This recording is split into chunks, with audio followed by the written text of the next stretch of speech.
আরে আলসিবা কই যাচ্ছিস? চল আমরা খেলি। আমি আমার বাবাকে টিফিন দিতে যেতেছি। আজকে আমার জন্মদিন, আর আমি দেখতে চাই আমার বাবা আমার জন্মদিনের গিফট কি দেয়। বাবা, আমি আপনার জন্য টিফিন নিয়ে আসলাম। আরে আমি তোর জন্য কতক্ষণ ধরে অপেক্ষা করেছিলাম, আর আমার অনেক জোরে খিদা লাগছে, আর এতক্ষণ পর তুই আনতেছস। বাবা, মা দেরি করে ফেলছে। আর আজকালের কথা আপনি জানেন? আজকালের কথা আমি জানি না, আমার অনেক জোরে খিদা লাগছে। আর দাঁড়া, আরে সামানগুলো তো চাচাকে দিয়ে আসবি।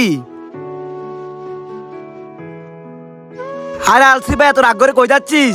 আমার বাবা আমার জন্মদিনের কথা ভুলে গেছে, আর কে জানি আমার কি সামান ধরিয়ে দিল। কিন্তু দেখ না এটার মধ্যে কি আছে। এ আল্লাহ, আজকে এই ভিডিওতে যে দেখবে আর একটি লাইক করে চ্যানেলটি সাবস্ক্রাইব করবে, তুমি তার সব গুনাহ মাফ করে জান্নাতে নিও। আর যারা না চান আছে ভিডিওতে লাইক সাবস্ক্রাইব করে, আল্লাহর কোরআন দেখে যারা লাইক সাবস্ক্রাইব করে না, তাকে তুমি থাক আর বলবো না। ভালো মানুষরা এমনিতে আল্লাহর জন্য লাইক সাবস্ক্রাইব করে, আর আমি তো আল্লাহর পবিত্র কোরআন দেখে লাইক এন্ড সাবস্ক্রাইব করে দিছি। আমি শিওর আপনি করেন নাই। আরে আরে, এটা তো আইফোন। আরে দেখ, এখানে তো একটা সিটিও আছে। পরে তো দেখ এখানে কি লেখা আছে। এখানে লেখা আছে হ্যাপি বার্থডে পেয়ারে আলসিপা। বাবা।